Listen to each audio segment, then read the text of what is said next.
Y hoy ha sido brutal. Y no sé, a la conclusión que he llegado es un poco, de repente, que es como el matrimonio, esto de la meditación, de verdad, es como eso de para lo bueno y para lo malo, ¿no? Porque hoy era decir, pero joder, esto es meditar, ¿no? Pues si esto es una tortura, una tortura. Y me venía la imagen de estos otros días, ¿no? Este mes en concreto ha sido muy, no sé, agradable, provechoso, no sé cómo llamarle. Y hoy y decía, como tengo que estar, ¿no? Porque me daban ganas de levantarme y decía, voy a la cama. Si esto no, esto es un sin vivir, ¿no? Estar aquí con esta lucha y no estoy aprovechando, no me estoy enterando, sobre todo. Y tenía esa tentación de irme a la cama, pero me venía eso, ¿no? Aquí para lo bueno y para lo malo, en la salud y en la enfermedad, ¿no? Taca. Y ahí me he quedado. Y solo eso, ¿no? Quería comentar. Pero qué sueño, ¿eh? Wow. El sueño es muy, el sueño es muy difícil, porque se crea, como tú dices, una batalla campal ahí dentro brutal, ¿no? Eh, es muy interesante. Para mí el sueño ha sido un maestro increíble, porque yo he practicado durante muchísimos años a la hora de comer, después de comer, y entonces para mí era mala hora, ¿no? Porque madrugo mucho y entonces la hora de comer es mortal. ¿Y qué pasa con el sueño? El sueño, que es luchar contra él para que no te venza. Entonces esa manera de luchar contra él es creando tensión. Uno tensa para no dormirse, ¿no? Pero lo que uno constata también es que en el sueño uno no te das cuenta cuando te quedas dormido, sino cuando te despiertas. Es decir, en la práctica uno se da cuenta cuando de repente sale de la cabezada, sales de la cabezada. Entonces, para mí ha sido un aprendizaje en la progresiva relajación en eso. Es decir, yo sé que no vengo a dormir y por tanto no voy a favorecer ni con mi postura ni con mi actitud el sueño. Pero lo que me ha pasado ha sido que esa tensión que yo creaba psicológica y muscular y en el cuerpo para luchar contra eso ha ido cediendo, ha ido cayendo. Entonces, porque yo sabía que me iba a despertar, no que me iba, no impedir quedarme, o sea, mi experiencia con el sueño era al despertarme de la cabeza, demasiado tarde, demasiado tarde. Entonces, eso yo ya no lo podía arreglar. Había reacciones de la mente en las que yo reescribía el pasado, no me tenía que haber quedado dormida, no, tengo que estar más atenta, tengo que estar más despierta, intentaba arreglar el pasado, crear una actitud para el futuro y con una tensión increíble. Y bueno, se ha ido relajando muchísimo con los años, muchísimo, muchísimo, de manera que yo me puedo quedar dormida en una práctica, me puedo quedar dormida en el cine, me puedo quedar dormida en el teatro, en una conferencia con Byron Katie a 20 metros de mi cara, por supuesto con mi maestro, porque tengo tendencia a dormirme. Entonces, esa tensión que yo sufría antes se me ha ido, ¿no? Me quedo dormida o no. Pero si me quedo dormida y doy una cabezada, no es el suplicio que era antes, ni muchísimo menos. Entonces, es bonito, pero cuando te venga el sueño, si te vuelve a venir, aquí no hemos venido a dormir. Es decir, tú tienes que continuar. En la medida que tú puedas, en la medida que tú puedas, tú tienes que continuar volviendo a tu técnica. Cuando te des cuenta que hay pensamientos, vuelves. Y cuando te das cuenta, vuelves. Y cuando te das cuenta, vuelves. Esa es nuestra técnica, ese continuo, la práctica de ese continuo atender y volver cuando hay pensamientos. A eso venimos, a practicar eso. Entonces, limítate a hacerlo cuando lo hagas. Hacerlo cuando lo hagas. Entonces uno va con lo que hay. He dado una cabezada, ok, procuro ahora volver a mi técnica. Volver a mi técnica. Ay, doy otra cabezada, vuelvo a mi técnica.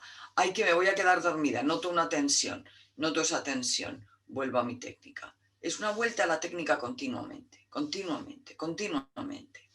Porque si no, de la otra manera, pierdes el hilo de la técnica para intentar luchar contra el sueño. Ya tu foco de atención no está en practicar tu técnica, está en no quedarte dormido. A eso no hemos venido. Aquí hemos venido a practicar, no a intentar nada.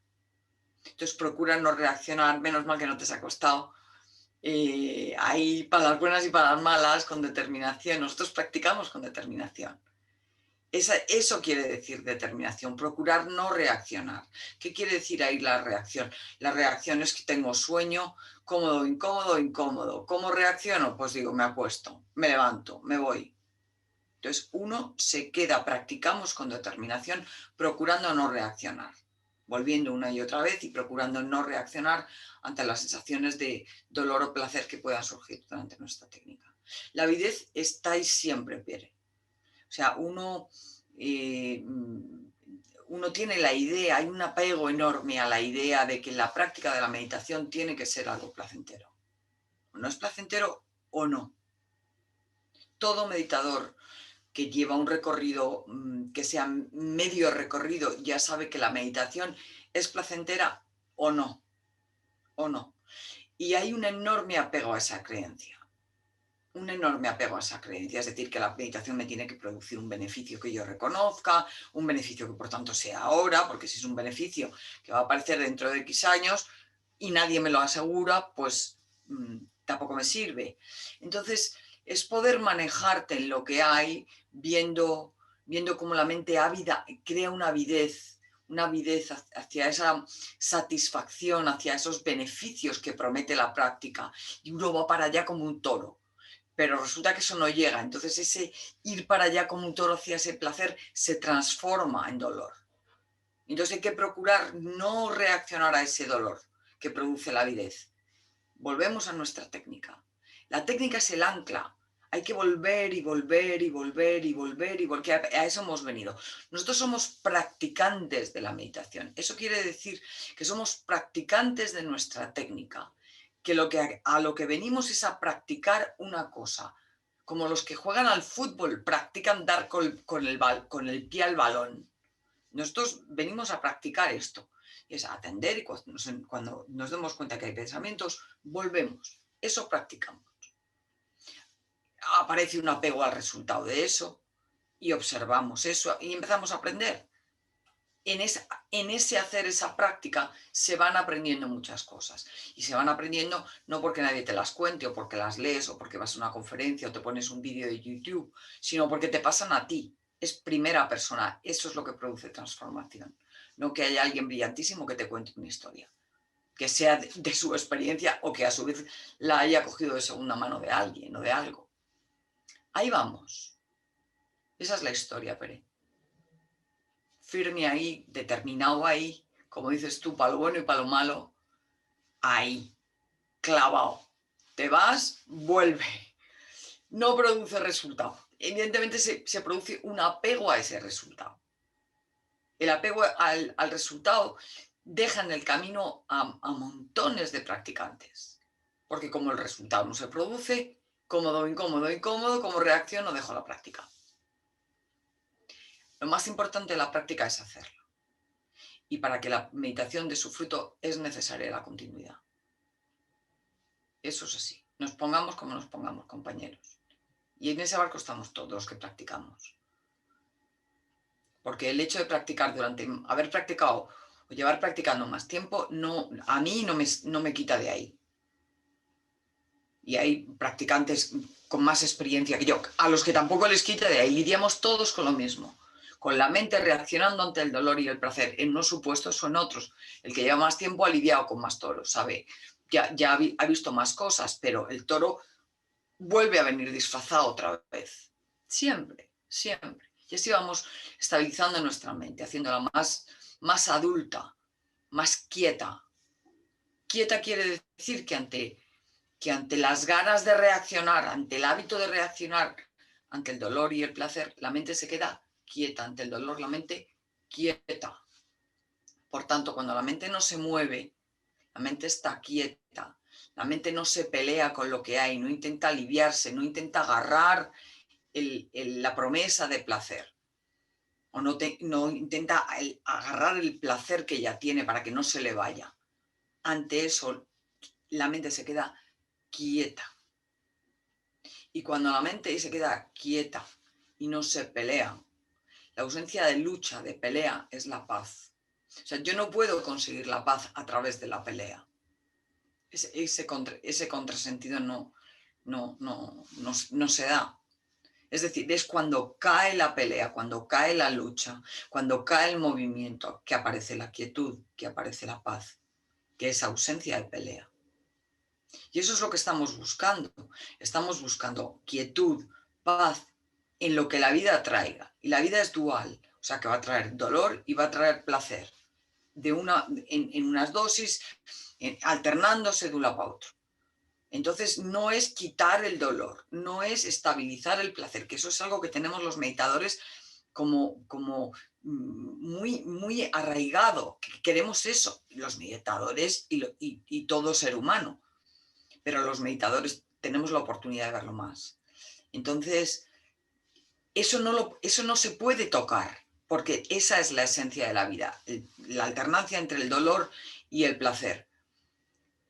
Y nosotros aprendemos a que la mente, que va a tender a moverse para quitar una cosa y alcanzar la otra, se quede quieta, no se mueva. Quietud mental quiere decir eso, quietud en medio de lo que sucede. Ojo de huracán, eso quiere decir quietud, eso es lo que estamos persiguiendo. Quietud en lo que haya, en lo que nos toque, porque a cada uno le toca lo que le toca, ojalá nos tocara a todos bueno. Todo lo que queremos. Ahí hay un deseo. Como yo me apegué a ese deseo, a que ese deseo tiene que cumplirse, a sufrir, porque luego el deseo se cumplirá o no. Hay una preferencia, claro está, porque como me harto de deciros y decirme, yo no soy Buda. O sea que tengo mis preferencias, tengo mis deseos como todo el mundo, como mi propio maestro. Mañana compartiré en YouTube, en Facebook, una carta de él de ayer por la tarde, última hora, que la tengo que traducir. Vida cotidiana estricta, pensamientos, y como lo que es un ser humano normal, solo que su mente está quieta.